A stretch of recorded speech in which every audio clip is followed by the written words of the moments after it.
This is the number one thing you're doing wrong as a real estate investor. I know you're doing it. Everybody's doing it.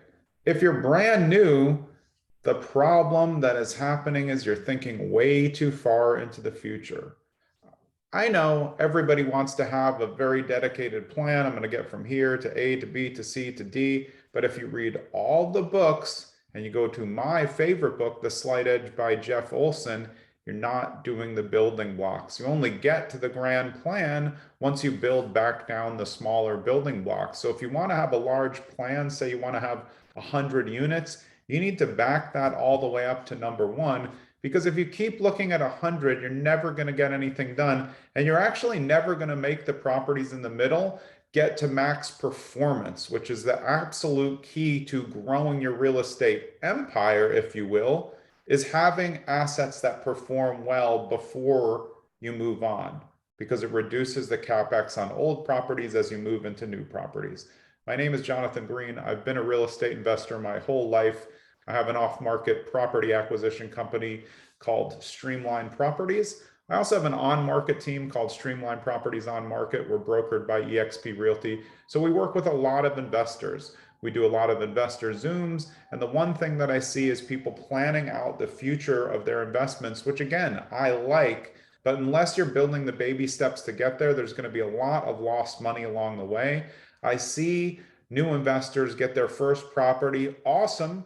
Great job. But what they're automatically trying to do right away is, how am I going to get into property 2, 3, and 4 while property 1 is not a max performer? A max performer is a property where you know that you've limited the capex to almost nothing, which means there's no things that are end of life. If the roof is end of life, that means it's going to end soon. If the boiler's end of life, it's going to end soon. So if you use the rest of your money to get into property 2, and then the boiler in property 1 breaks, and then you have more capex in property 2, you're in trouble. You're not going to have money to fix them, which means you're going to have angry tenants.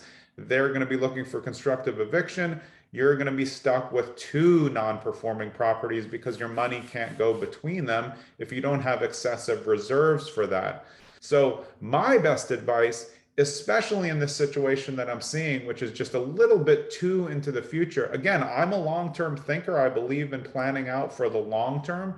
However, I see too much, I guess, excessive hope for the long term without doing the planning stages that'll get there. So when you get your first property, you want to do everything that you can. All the reserve money that you have, I would spend to fix it up so that when either if you're house hacking and then you're going to move out, or if you just want to move on to your second property, you know property number 1 is good, boilers work, everything is good, exterior is good, there's no leaks, no plumbing issues, electrical's been upgraded, everything is good.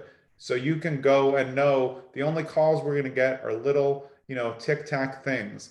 If you keep doing that, your asset portfolio is going to be much, much better than people who try to scale doors too quickly. They say, I got 10 doors in my first year. And then you ask, well, what's happening in year 2? Because maybe the cash flow is pretty solid in year 1. Then everything breaks in year 2 because you didn't fix the properties before you moved on to new properties. And when you're at 10 doors and then 10 furnaces break in the winter, that's like $80,000. A furnace is like 8 grand. Maybe a smaller one is less with install. What if you lose a furnace in every property or door that you have? You got 50 grand in reserves. That's why I'm saying you need to focus on the properties first, plan long term, but build the building blocks to short term. Have a great day.